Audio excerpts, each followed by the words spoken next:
Ouais, par exemple, si vous regardez le conseil des gouverneurs de la Banque Centrale Européenne, il y a littéralement 25 personnes dans une pièce qui prennent une décision. La FED, c'est 12 personnes qui font la même chose. J'ai un ami qui dit toujours, 12 personnes prennent une décision pour l'argent de minimum 330 millions de personnes. Ça ne passe pas avec la nouvelle génération.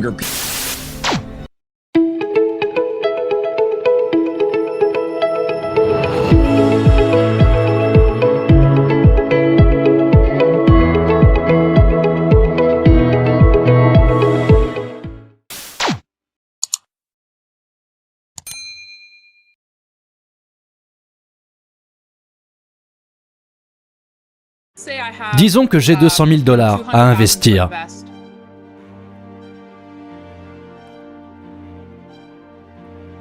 J'ai 10 000 $, 100 000 $, 1 million de dollars.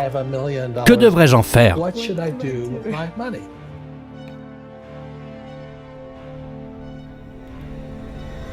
Que me recommandez-vous?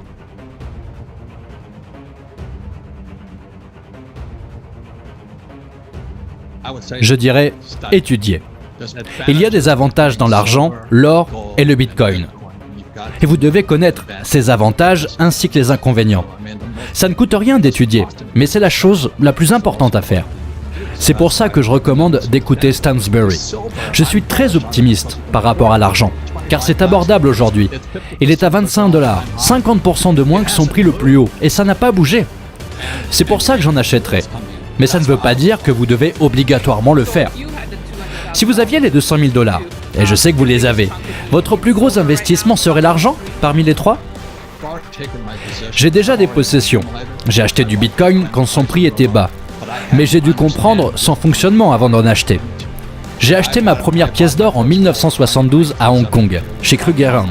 Et j'ai acheté ma première pièce d'argent en 1964 à 17 ans. Ça fait longtemps que je suis là. Je ne suis pas seulement optimiste, j'adore ça. Je suis un capitaliste. Je suis un hard money. Je ne suis pas dans les économies sociales qui sont de l'ordre du keynésianisme.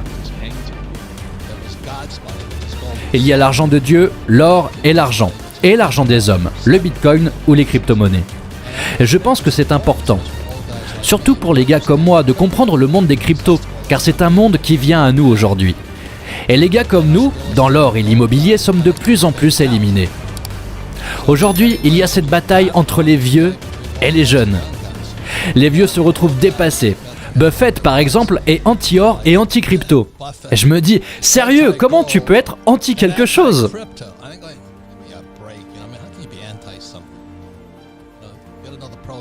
Il faut voir les pour et les contre de chaque chose. Mais il n'a pas à s'en inquiéter, il fait beaucoup d'argent. Ensuite, il y a les gars comme Jim Rickards, un ami à moi qui dit « la crypto est morte ». C'est la raison pour laquelle j'adore YouTube. Je peux m'y balader pour trouver un autre point de vue.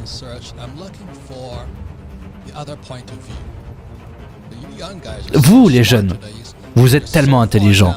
Vous êtes loin en ce qui concerne l'éducation financière, mais surtout, vous êtes conscients, alors que les vieux sont plutôt fermés d'esprit sur ce qui concerne votre monde.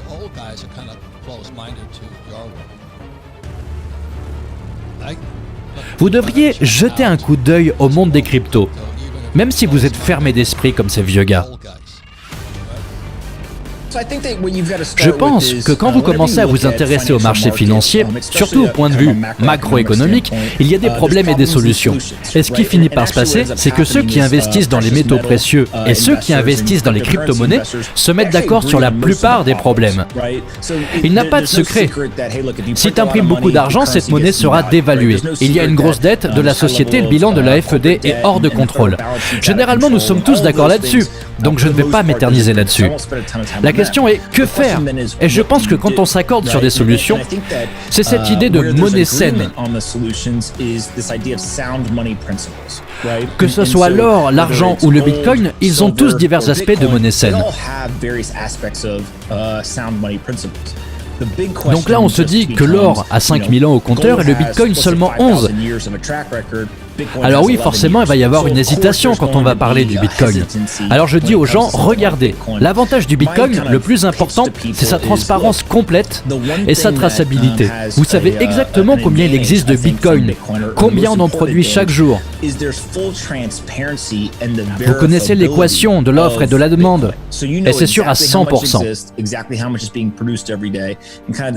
C'est donc juste un problème générationnel. Les plus vieux ne sont pas habitués à toucher les technologies digitales, alors que les jeunes le sont. Donc chacun choisit son actif, mais les deux ont ce principe de monnaie saine. Et je pense que les deux s'en sortiront bien à la fin de cette crise économique. C'est pour ça que je me suis converti au Bitcoin. C'est ma raison, et c'est Anthony qui me l'a montré. En même temps, la FED imprime des milliers de millions de dollars. Le Bitcoin se resserre. Le Bitcoin devient plus dur et le dollar plus mou. Est-ce que vous pouvez nous donner plus de détails sur cette distinction? Ouais, si vous prenez l'assouplissement quantitatif, c'est littéralement la FED qui imprime des dollars et qui inonde le marché avec des dollars, n'est-ce pas? Ça crée un nombre plus important de dollars en circulation. C'est l'assouplissement quantitatif. L'opposé de cela, le durcissement quantitatif ou le resserrage quantitatif, serait qu'il retire des dollars de la circulation. Donc, ce qu'il se passe avec le Bitcoin ressemble à du durcissement quantitatif. Il y a 21 millions de bitcoins créés. Au début, toutes les 10 minutes, 50 étaient distribués dans la circulation. Cela a été programmé pour être coupé en deux 4 ans plus tard. Après 4 ans, de 50 bitcoins toutes les 10 minutes, on en est à 25. Puis au bout de 4 ans, encore coupé en deux, on arrive à 12. Et au début du mois de mai, on est passé de 12 à 6,5. Alors, comment le prendre? Eh bien, on est passé de 1800 par jour créés et qui entraient en circulation. Maintenant, il n'y en a que 900. Donc, quand on pense à l'opposé de l'assouplissement quantitatif, on pense au durcissement quantitatif. On obtient un cap artificiel d'approvisionnement qui devient de plus en plus difficile à obtenir chaque jour. Donc, tant que la demande reste la même ou monte, la valeur du dollar devrait augmenter. Et donc, la clé de cette question, pourquoi les jeunes gravitent autour de cet actif? Premièrement, c'est programmatique comparé à la FED. Les gens parient des milliers de millions de dollars sur le marché. La FED va-t-elle imprimer plus ou non? C'est la seule décision qui importe. Avec le Bitcoin, on sait avec une certitude de 100% ce qui va se passer. Deuxièmement, c'est que c'est programmatique. Personne ne peut le manipuler. Donc dans le monde dans lequel on allume la télé, tout le monde se bat en se demandant ce que fait la FED. Personne ne peut manipuler ce marché. Personne ne peut changer le calendrier d'approvisionnement de ce marché programmatique. La FED est une banque centralisée. Centralisée veut aussi dire communiste, dans son commandement et dans le contrôle d'un gouvernement centralisé. C'est du communisme. Le Bitcoin, l'or et l'argent ne sont contrôlés par personne. Donc l'une des raisons pour laquelle j'ai décidé d'acheter de l'or en 72, c'est parce que la FED ne pouvait pas jouer avec. Ils ont joué avec à un certain niveau, mais ils ne peuvent pas en imprimer beaucoup. C'est ce que je n'aime pas à propos du dollar. C'est donc ce qu'on veut dire quand on dit programmatique. Mais j'appelle ça l'argent du peuple, car il n'y a pas quelqu'un comme Jerome Powell, le président de la FED, qui peut dire « aujourd'hui ça va faire ça, et demain ça va faire ça ». Tout est déjà prévu pour des années. Combien de pièces vont sortir, etc. Ouais, par exemple, si vous regardez le conseil des gouverneurs de la Banque Centrale Européenne, il y a littéralement 25 personnes dans une pièce qui prennent une décision. La FED, c'est 12 personnes qui font la même chose. J'ai un ami qui dit toujours, 12 personnes prennent une décision pour l'argent de minimum 330 millions de personnes. Ça ne passe pas avec la nouvelle génération. Donc quand vous regardez le Bitcoin, il y a du code qui a été écrit et qui ne peut que changer seulement si plus de 50% des gens sur le réseau sont d'accord pour le changer. Donc quand il y a des millions de personnes qui essayent de coordonner quelque chose, rien ne se passe. Donc ce code ne changera pas. Il va rester comme il est, et s'il y a un changement, tout le monde le verra arriver.